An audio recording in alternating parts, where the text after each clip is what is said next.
દેવભૂમિ દ્વારકા જિલ્લામાં તંત્ર દ્વારા વધુ એક વખત ગેરકાયદેસર દબાણ હટાવવાની ઝુંબેશ હાથ ધરવામાં આવશે। જામ કલ્યાણપુર તાલુકાના 32 ગામમાં થયેલા અનધિકૃત દબાણો દૂર કરવામાં આવશે। ગ્રામ્ય વિસ્તારમાં સરકારી જગ્યા પર થયેલા 106 ધાર્મિક દબાણોને તંત્રએ નોટિસ આપી છે। વહીવટી તંત્ર દ્વારા આગામી દિવસોમાં સરકારી જમીન પર થયેલા 106 ગેરકાયદેસર દબાણો દૂર કરવામાં આવશે। આ પહેલા દ્વારકા જિલ્લાના બેટ દ્વારકા સહિતના વિસ્તારોમાં તંત્ર દ્વારા મોટા પાયે દબાણ દૂર કરવામાં આવ્યું હતું।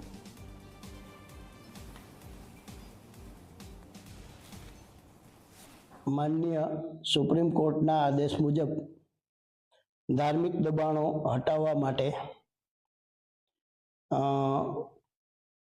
कल्याणपुर तालुकाना कुल 32 गामों में मळी 106 दबाणों शोधेल छे, जेमां मामलतदार हस्तक, रेवन्यू विभाग, तालुका विकास अधिकारी हस्तक, ग्राम पंचायत गामतळ विभाग में अने चीफ ऑफिसर श्री नगरपालिका रावल हस्तकना दबाणों समावेश थाय छे, जेमां 13/9/24 रोज अमे प्रथम नोटिस आपेल छे तथा 11/2/25 रोज धार्मिक दबाणों हटावा बाबतना आयोजननी कमिटीनी मीटिंग लीधेल छे।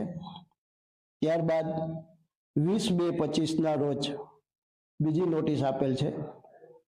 आम छेल्ली नोटिसनी मुदत पूरी थईए आ दबाणों हटावा माटेनी आगळनी जरूरी कार्य